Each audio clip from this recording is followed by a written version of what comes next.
Hello and welcome to Hysteria. I'm Alyssa Mastromonaco.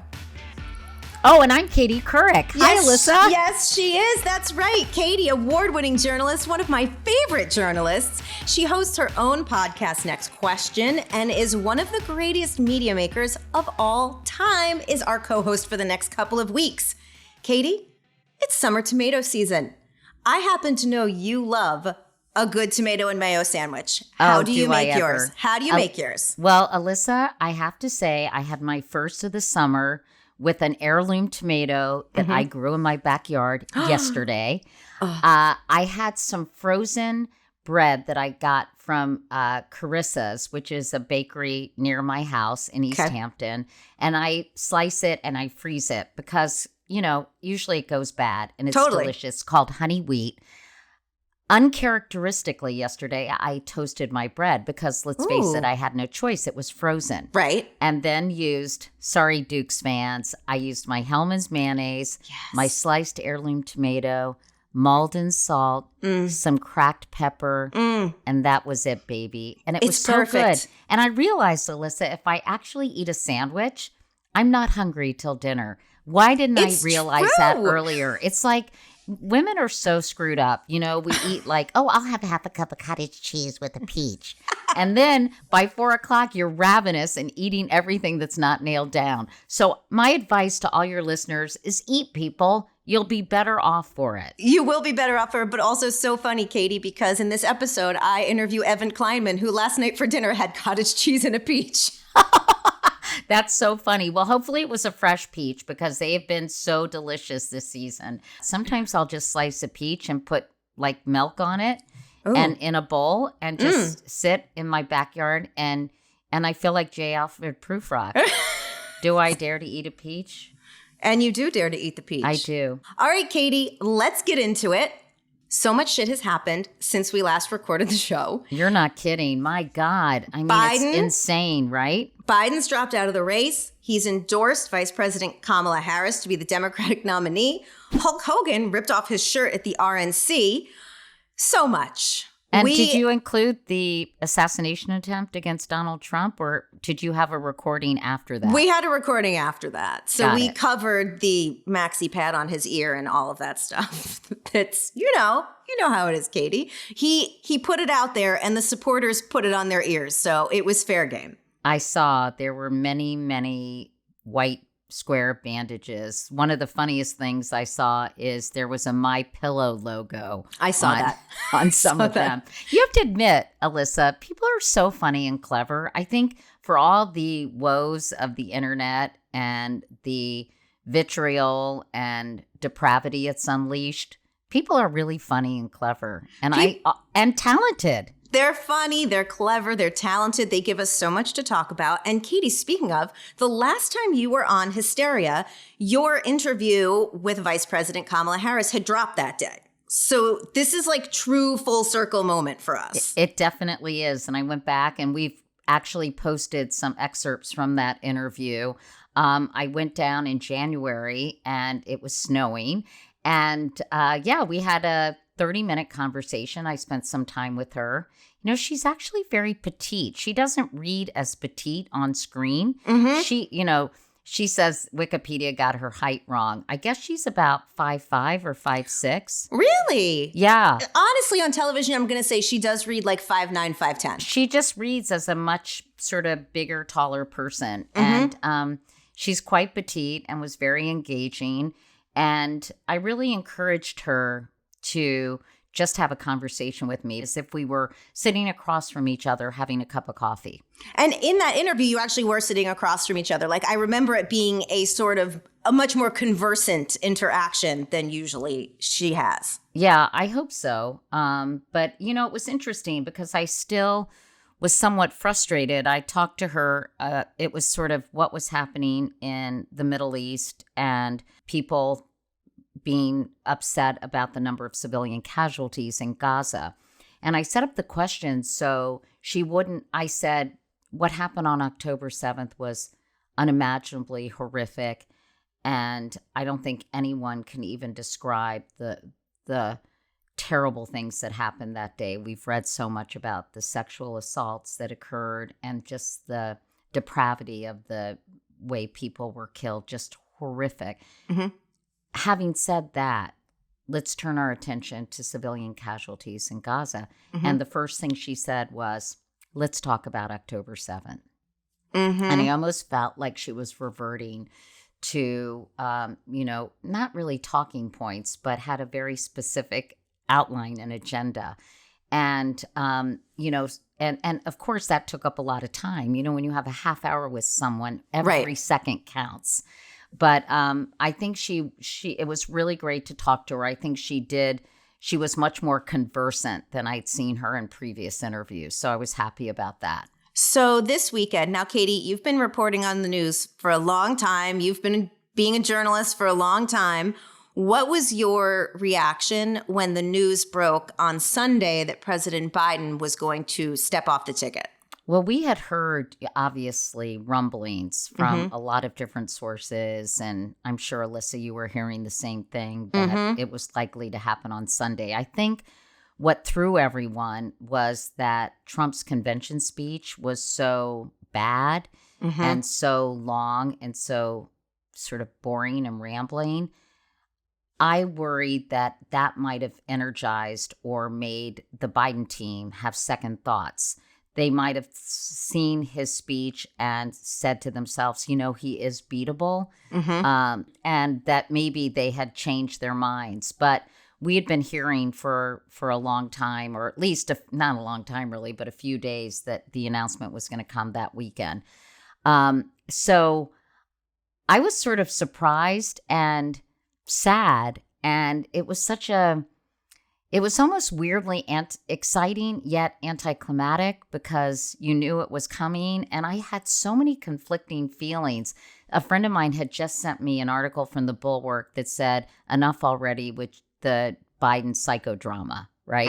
And I thought, oh gosh, how long is this going to go on? We had heard rumors that perhaps they were going to have the electronic vote, and that Joe Biden was going to be delivered the delegates, be validated, and then release them. But then I wondered, well, if that happened, would that make him second guess dropping out again? So I think that I was surprised and yet not surprised, if that's possible. Right. No, I think you know what it is. I was not surprised by the announcement. I was surprised by my personal reaction. Yeah. Because I got sad. I cried a little bit. I felt bad. I think that I tried to understand what it took for him to get to that place. Right? Yeah. And I think, a friend of mine was at the swimming pool with her family, and they announced it over the loudspeaker. Really? And everyone started cheering. And that's tough. It is tough, and it makes me sad. I've known Joe Biden for a long time. I've covered many of his presidential runs, and it's a shame. On the other hand, when I compared it to taking the keys away from an elderly driver, someone smartly pointed out to me, this wasn't just an elderly driver. This was an elderly man who was running the country. Right. And I feel so many different things. I'm sad.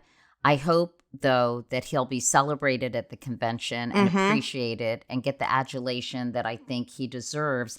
On the other hand, I'm still a little miffed that he didn't make this decision earlier, and that he put everyone through this huge amount of stress.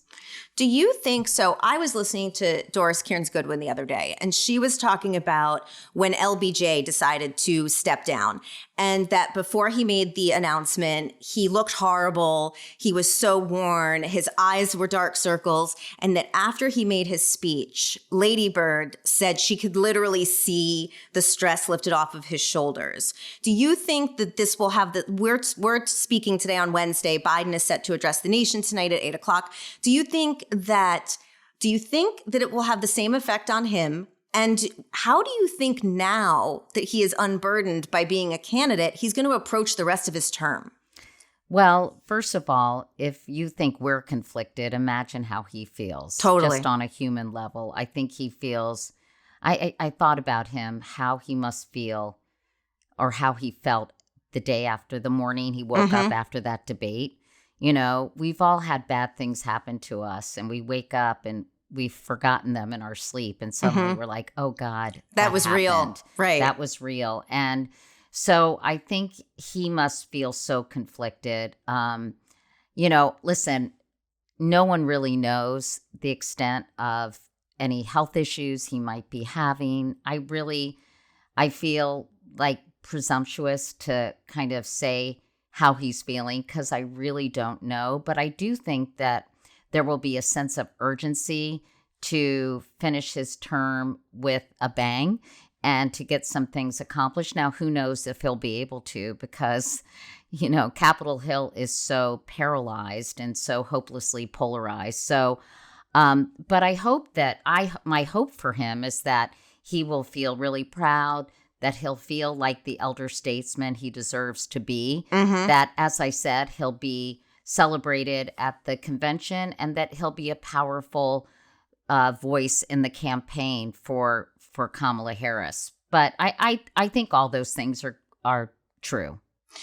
Have you been surprised by the energy that Kamala Harris being at the top of the ticket has brought to the election now? No, because I think there was so much, almost a depression had set over Democrats and people who are Republicans but don't feel comfortable supporting Donald Trump. And I think it just felt like we were driving this slow car off a cliff. Right. And that the convention was going to be kind of a lifeless, sort of begrudging endorsement and support for President Biden when his support was dwindling. And I think, people just weren't excited about this election. You hear about what are they called? When they hated both. The double haters. The double haters. Double haters, right. And I think that people were desperately seeking energy and generational change. And that's why I think people were so excited about the prospect of having Kamala Harris on the ticket. But I think also they would have been excited about anyone that they could rally around. And I was surprised that after so much talk about a sort of mini primary or an open process when other people could throw their hats into the ring, that she was really anointed so quickly and that everybody fell in line. I think ultimately that's a really good thing, but that surprised me. I didn't think there would be such a rush to support her.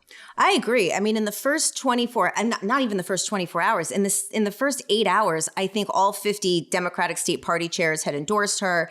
To date, as we speak today, she's raised more money than any person in presidential election history. Yeah, what is the number up to? I know it's crazy. You can't even keep track of it. I know that as of, I think, last night, as of Tuesday afternoon, the campaign itself, so just Harris for president, had raised $92 million. But Katie, here's the craziest thing. 60% of the donations to the Harris for president campaign were new donors, and 40,000 people made their donations recurring.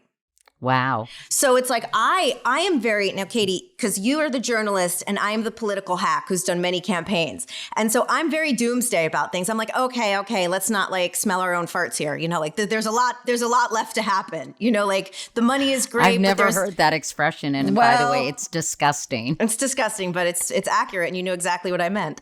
And so I'm like, we have to be careful. We can't rest on our laurels, right? Like this is great. It's the first 3 days since this has happened. There's also a lot of other things. I mean, I think that there's this exhilaration and ebullience right now among Democrats. But I think, that's sort of like the high you get when you fall in love and then things kind of normalize. And I was listening to The Daily, Alyssa, and her favorability ratings, as you well know, the Democratic hack you are, that are problematic, right?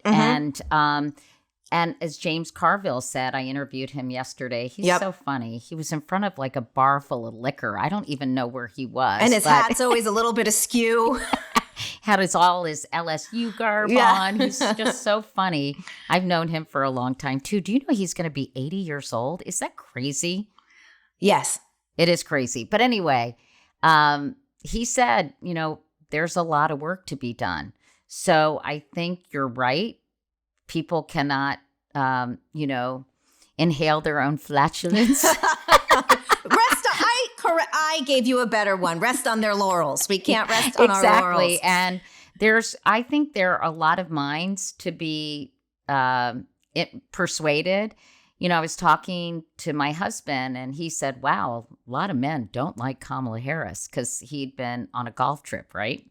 So I asked him, I said, I'm going to be doing a podcast with Alyssa. I'm curious, why? Why don't they like her? What is it?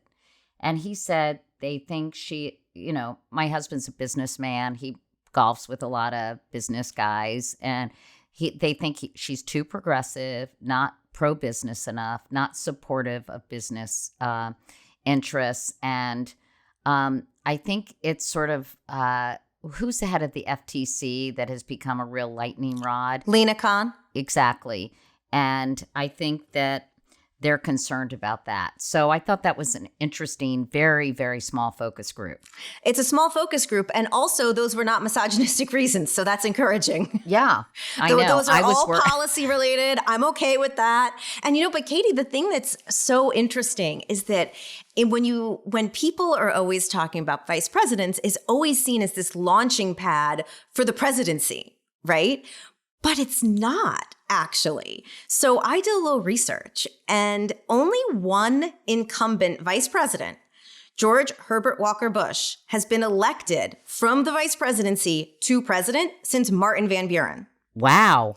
So Truman and LBJ were promoted to president and then went on to have successful elections. Ford was promoted to the presidency after Nixon resigned and then lost in 1976.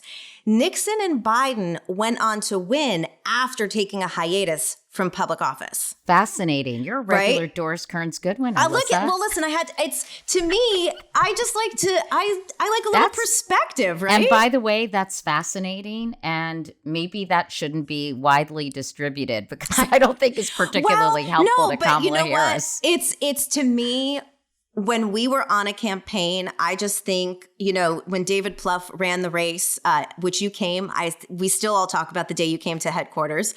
When he ran the race, he is like, every day has to be on the high wire. You can never believe the polls. You always have to run like you're down.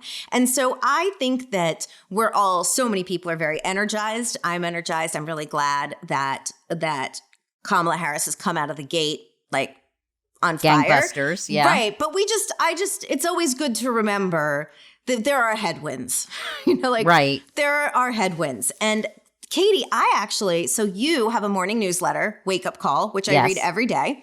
And you, in this morning's issue, get into the Veep stakes, and which I think is when you interview James Carville and Ro Khanna, right? Right. Right. So I would love to know who on the short list that you're hearing about is sparking interest for you.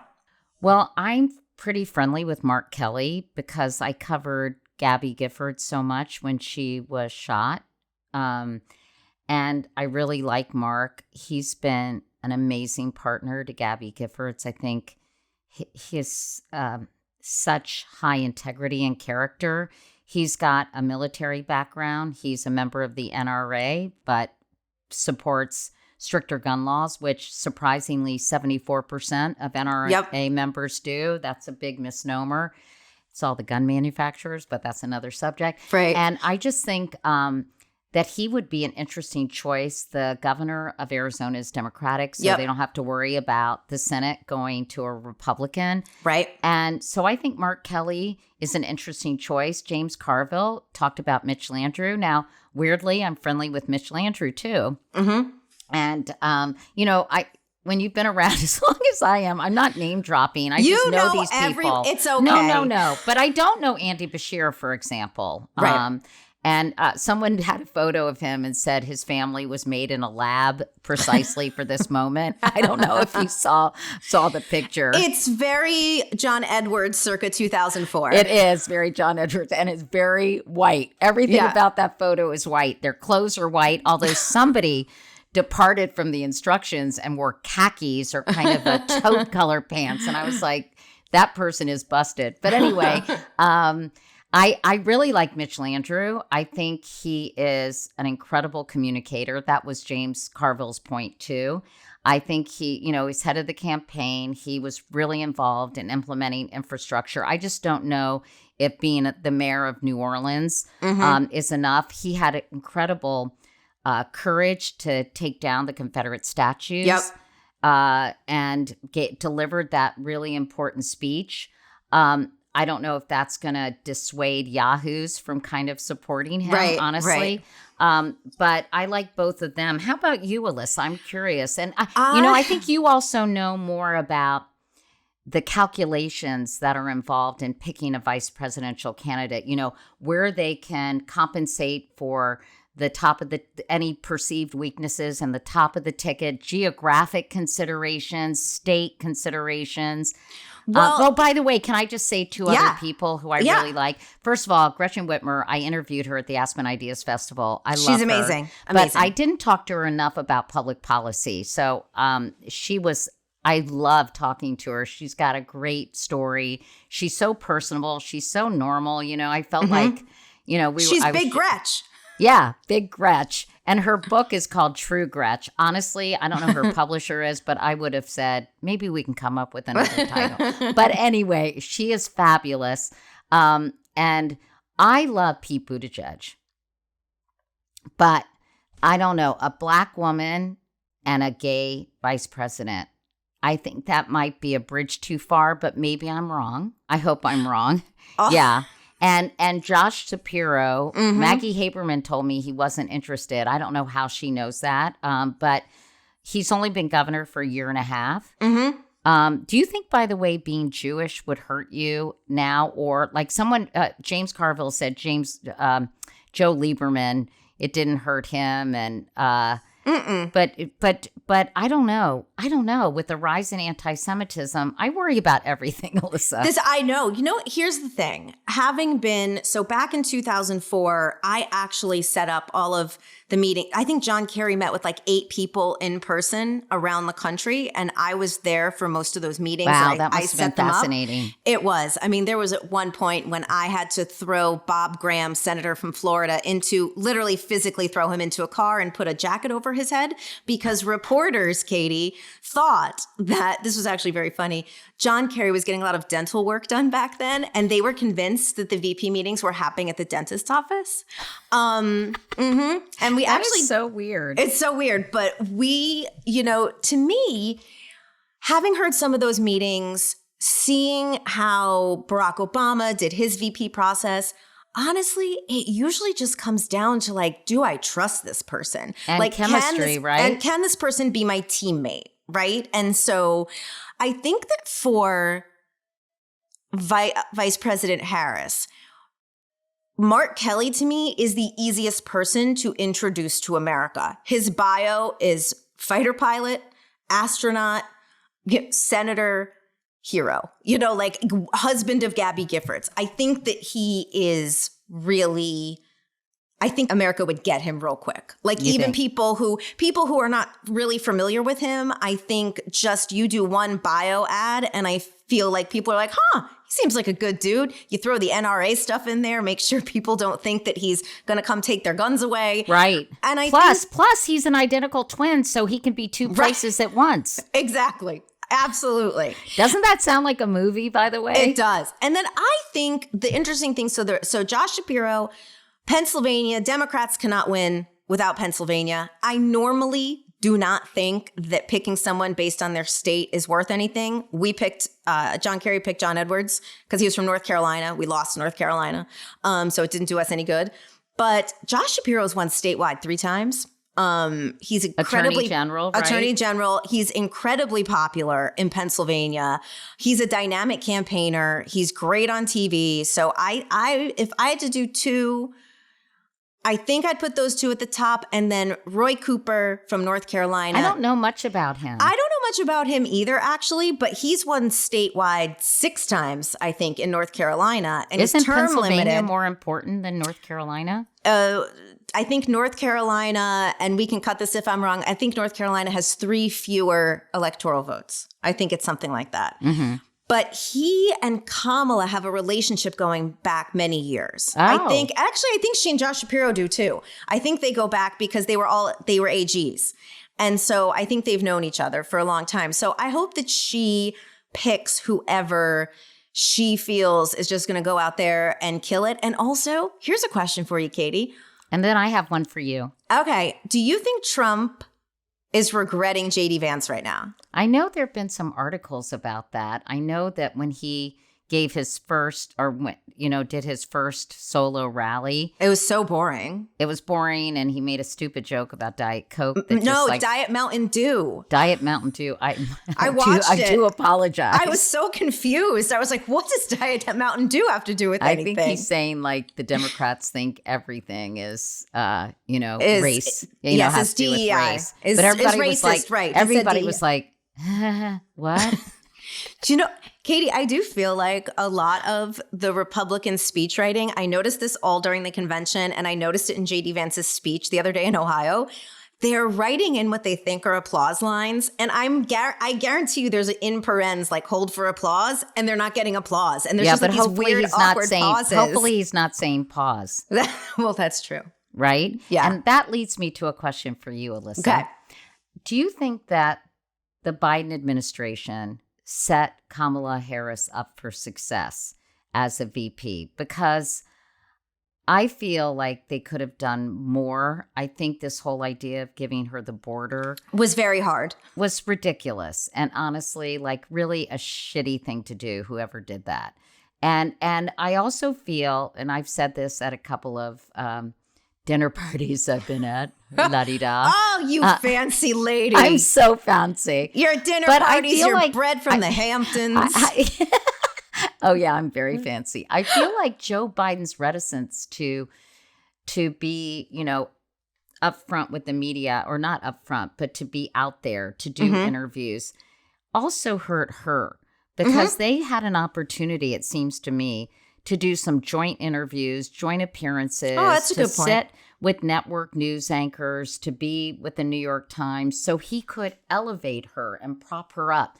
What is your feeling about how they treated her, or if they could have done more to get her in a position where everyone automatically thought of her if anything happened to Joe Biden? So when they came out of the gate and gave her immigration as her like signature issue, I was like sick to my stomach for her. There is no person who is going to solve immigration. Like it was such a no upside portfolio for her. And I think we're seeing that now. I mean, it's the number one attack that the Republicans are coming out with in ads on Fox News, and immigration is a very fraught issue right now. So there's resonance, there is stickiness to these attacks, and they are hard to combat because it's still a problem. And she has told me that when we talked, she told me that it was really her. She was given the responsibility of understanding the root causes of immigration, to look at the Central American countries and what was happening there and why so many people were leaving. But nonetheless, nobody really makes that distinction. And even I did not understand that distinction until I read it in like paragraph 20 of an article the other day. Right. And so I think that unfortunately, that is going to be a real thing for her to overcome. I want to ask you about two other things. Am I allowed to just take over your podcast? Go ahead. So James Carville said another thing that may hurt Kamala, but I don't really understand this, and I don't necessarily agree, is how complicit was she in, not doing anything about Joe Biden's declining health, or, his inability to kind of be completely cogent at all times. And I don't even think that's the right word. I want to tread lightly on this. But I can, it's the first ad that MAGA PAC came out with. It is this idea that she owns everything they did, and that she was complicit, in quotes, I'm doing quotes for listeners, complicit in hiding whatever has been ailing him. And I think here would be my point of view on that attack. I think the people who want to believe that were never going to vote for her anyway. Right? That's right. And I think that based on just everything we have seen in public, it does feel like whatever's been going on with the president has happened pretty recently. I agree. You know, I don't say that he hasn't shown his age over the past 3.5 years. Definitely.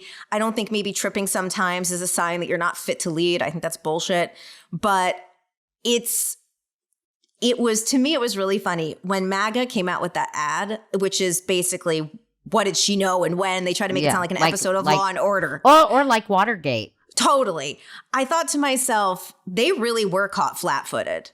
Like, these are people, Katie, who have been calling for Joe Biden, all the Republicans. He's not fit. Look at the videos we've made of him. He trips. He slurred a word. Like, first of all, Trump has done all the same things, just saying. And I was like, that's the best they've got. And it was like a very cheap looking ad. And I was like, okay. Well, and maybe it was slapped together so quickly, right? But, you know, I know they stopped. I think they stopped running anti-Biden ads, right? Pretty quickly, even. Yeah. So they must have had some inkling They had to put something in the can. And let me tell you, it came out like something that they put together in about an hour to just get out. And I think it was only a digital ad. So the other question I had for you is how much will be made about the turnover in her office? And what do you know about that? I know that there haven't been a lot of people who have stayed in the vice president's office for an extended period of time. Listen, I was sort of the Murphy Brown of NBC. I had so many assistants during one period of time, and until I found somebody who's like a sister to me. But do you think that will be difficult? Do you think the Republicans are going to make a big deal out of that, or not really? I think they'll try to, but I think that, if you turn on cable news right now, you only see people who formerly worked for her who are singing her praises now. So to me, look, you know how fickle DC is. People get into the White House and sometimes they can't handle it, Katie. It is hard. It is a lot of work. And so we don't know. There has been rumors of like her turnover, but like there's never been a real story about it. So I think that we shall give her the benefit of the doubt in this instance and just say that, Donald Trump had like no staff left at the end of his term. So right. True. I mean, and every time something is suggested, it's like, wait a second, what? Like, it's the ultimate pot calling the kettle black, right? I mean, it is every time. If you think about this whole line of attack, which is very disconcerting to me as a woman, about Kamala Harris, she's childless, all these tropes. Kamala Harris slept her way to the top. I mean, it is just so obnoxious and it's ridiculous. Textbook misogyny. And I'm like, wait a second. First of all, check your facts. Secondly, and I don't know. I've seen tweets and things that basically say she's not qualified. And I'm like, what are you talking about? What are you talking about? Senator from the largest state, attorney general from the largest state by population. Obviously, Alaska's the biggest physically. But, she has taken people down, and it's funny. To the point where it's really upset a lot of progressives, by the way, which I think is actually ultimately good for her candidacy. I think that, in 2018, I think it was, she had an ad when she was Kamala Harris for the People. And it was, Trump had a for-profit college. She took down the for-profit colleges. She's a prosecutor. He's a fraudster. Her 2024 version of that ad, I cannot wait to see, because he's now like a convicted felon. He's been indicted 90-something times. Like I think that the Republicans are so scared. They're doubling down on this misogyny. I mean, look, I have a great one. 2021, J.D. Vance said, "We are running this country by a bunch of childless cat ladies who are miserable at their own lives and want to make the rest of the country miserable." That is so funny, because I put on my Instagram stories. I love Andy Borowitz. He does the Borowitz Report. And his headline was, "Nation's Cats lash out at J.D. Vance and Million Meow March. It was, and he goes on to say the whole future of the Democratic Party is controlled by people like Kamala Harris and childless women. JD, do better. But, the one thing, Katie, I was really looking forward to seeing her debate J.D. Vance. I mean, people are forgetting that because, and a lot of people will say, well, she was vice president and we haven't seen her enough. And, Republicans and we don't even know what she's been doing. And it's like, okay, the vice president's job is not to be seen as the president's the star. The vice president in every instance is the backup dancer. And so to me, I think that they have all forgotten. They should all go back and watch her question Brett Kavanaugh during the hearings, because she is ready for Trump. And I think that that is the thing that I feel most excited about. Do you think, though, so again, in my James Carville interview, I was talking to him about that. And as you know, Donald Trump has already tried to say, I don't want this debate to be on ABC. They're too biased. I want it to be on Fox, and James said he thought Donald Trump was going to pull out of the debate. Yeah, I think so too. I said, won't that be embarrassing? Like, I'm too afraid to debate Kamala Harris. And he said, no, it's very easy to pull out of debates. And I was interested to hear that. Is it that easy to pull out of debates? It didn't used to be, right? It didn't used to be. But I think now, here's the thing, Katie, is that we have seen by Donald Trump picking J.D. Vance, he wasn't trying to expand his electorate, right? He was doubling down on the base. The base isn't going to give a shit if he doesn't debate her. Yeah. We're going to tweet about it and put it on Instagram, but they're not going to care. And so I hope his ego gets the better of him and he ultimately thinks that he can beat her and then wants to debate her. And I do think, I could be wrong, but I think if he was like, I'll only do it on Fox News, I bet she does it.